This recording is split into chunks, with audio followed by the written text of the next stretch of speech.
Shalom, selamat datang di Bible POV episode kedua. Saya Paulus SS, Children Pastor di GBI Sokit, mau mengulas sebuah pertanyaan yang datang di WA saya yang berbunyi demikian. Shalom Pastor, banyak orang pada hari-hari ini yang masih mempercayai hari baik menurut ramalan maupun mitologi kebudayaan tertentu pada saat mereka melakukan sesuatu yang penting. Apakah anak Tuhan boleh mempercayai hal tersebut? Apakah Alkitab ada hari yang dipandang sebagai hari baik? Oke, langsung saja to the point. Bolehkah orang percaya mengikuti budaya, mempercayai mitos, horoskop atau hari baik? Imamat 19 ayat 26b. Langsung saja deh to the point. Saya mau katakan, mau bacakan demikian. Imamat 19:26b. Janganlah kamu melakukan telaah atau ramalan. Sekali lagi, teman-teman semua, perhatikan firman Tuhan ini. Janganlah kamu melakukan telaah atau ramalan.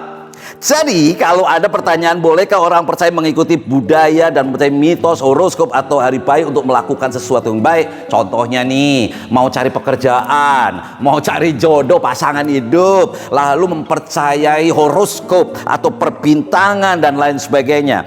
Ada firman Tuhan lagi yang menguatkan. Apa benar nih? Ada hari yang dipandang baik, ada hari yang tidak baik. Nah, di dalam Ulangan 4 ayat 19, Ulangan 4 ayat 19. Dan juga supaya jangan engkau mengarahkan matamu ke langit, sehingga apabila engkau melihat matahari, bulan dan bintang segenap tentara langit, engkau disesatkan untuk sujud menyembah dan beribadah kepada sekaliannya itu yang justru diberikan Tuhan Allahmu kepada segala bangsa di seluruh kolong langit sebagai bagian mereka. Sejak semula Tuhan menciptakan alam semesta beserta isinya. Tata surya dengan begitu uniknya, tertata dengan rapi. Semuanya itu untuk kebaikan manusia. Kenapa? Ketika kejadian atau penciptaan dibuat oleh Tuhan, dilakukan oleh Tuhan, semua yang diciptakan Tuhan dipandang baik. Oke? Setuju ya? Nah, ketika manusia dijadikan oleh Allah, maka manusia dikatakan teramat baik. Jadi segala ciptaan Tuhan itu fungsinya atau tujuannya diciptakan untuk kebaikan manusia. Tetapi pergeseran waktu, horoskop atau apa itu, perbintangan-perbintangan, ramalan-ramalan itu banyak sekali yang mereka lakukan atau mereka buat berdasarkan dengan melihat tata letak surya, lalu mulai diramal, mulai dikulak-kulik, ya tujuannya untuk kepentingan manusia. Nah, yang menjadi persoalan, boleh nggak kita percaya atau nggak percaya? Ya, ini keputusannya tergantung kalian semuanya ya, percaya atau tidak percaya, boleh atau tidak boleh. Keputusannya kita sudah mendengar firman Tuhan, jangan ada ramalan dalam hidup kita. Oke? Dan dikatakan jangan sampai kita disesatkan. Ya, dalam praktek ramalan perbintangan saya menemukan sebuah artikel yang berbunyi begini, ya. Praktek ramalan perbintangan, astrologi, dan lain-lainnya itu menggunakan unsur maupun tanda-tanda alam dan mengkultuskannya. Yang menjadi masalah karena manusia yang melihat tanda alam itu lalu mengkultuskannya, memuja-mujanya, lalu menafsir-nafsirkannya menurut keyakinan, budaya, kepercayaan yang muncul pada waktu itu. Nah, Nggak tahu itu kepercayaan atau keyakinan yang sesuai dengan firman Tuhan atau tidak ya. Nah, it's okay, kita nggak melihat hal tersebut. Nah, tetapi yang menjadi masalah paling fatal ketika seseorang yang percaya kepada horoskop tersebut, perbintangan tersebut, lalu menggunakan hal tersebut sebagai sesuatu yang dikultuskan, diutamakan, diprioritaskan, lalu menggeser posisi Allah yang telah merancangkan segala sesuatu, merancangkan kehidupan manusia baik dan teramat baik adanya. Contoh nih, banyak orang yang percaya pada mitos, perbintangan, horoskop, lalu mereka ini sangat hati-hati dalam menjalani kehidupannya supaya tidak melanggar apa yang telah diramalkan atas dirinya. Dia mulai lupa bahwa manusia itu telah diatur sedemikian rupa oleh Allah, dan Allah berdaulat sepenuhnya atas hidup manusia. Nah ini hati-hati.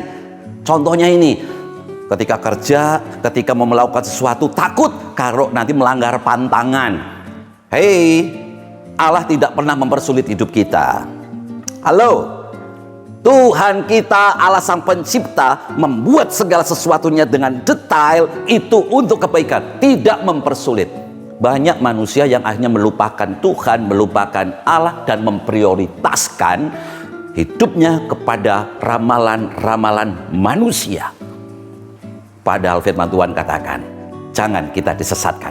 Jangan ada padamu telaah. Telaah itu apa sih? Penerawangan, apalagi sih ramalan-ramalan. Tidak boleh. Semua hari dalam firman Tuhan, dalam kitab Kejadian dikatakan, semua baik adanya. Mau hari Senin, hari pertama, hari kedua, hari ketiga, hari keempat, hari lima, baik adanya. Pekerjaan apapun adanya di muka bumi ini, baik adanya. Yang menjadi gak baik itu bukan masalah kamu melanggar perbintangan seperti kata orang. Yang menjadi masalah adalah hidup kita sendiri, yang tidak pernah tekun, yang tidak pernah sungguh-sungguh hidup dalam ketaatan, kesetiaan pada Allah. Kalau kita mau dekat dengan Tuhan, kalau kita mau serius dengan Tuhan, Tuhan telah mengatur rancangan-rancangan yang mendatangkan kebaikan dalam kehidupan kita. Bukankah firman Tuhan berkata, Tuhan tidak pernah merancangkan kecelakaan dalam kehidupan kita. Tuhan merancangkan apa? Masa depan yang penuh pengharapan. Rancangan Tuhan itu adalah rancangan yang mendatangkan kebaikan dan masa depan yang penuh pengharapan. Ingat dan catat itu baik-baik. Sekali lagi, sebagai orang Kristen, sebagai orang percaya, jangan pernah kita percaya atau ikut-ikutan. Sekali kita mengikuti hal tersebut, maka kita akan terikat dengan apa?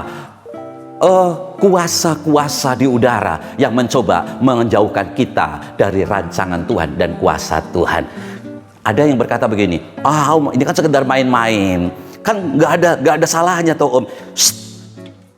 Catat baik-baik. Ketika kita mulai mempercayai, mulai kita bermain-main dengan hal-hal tersebut, maka tanpa kita sadari, kita ini sesungguhnya sedang berkompromi dengan kuasa-kuasa kegelapan. Sekali lagi ya, tidak ada, jangan dibodohin dengan kuasa iblis. Jangan dibodohi. Om, itu yang ramal itu juga orang gereja.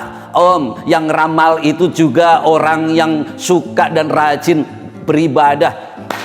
Firman Tuhan yang kita pegang atau kata orang yang kita pegang? Kalau kita percaya pada Allah, maka firman Tuhanlah yang menjadi patokan, yang menjadi dasar hidup kita. Kalau firman Tuhan katakan, jangan ada telaah ramalan-ramalan dalam hidup kita.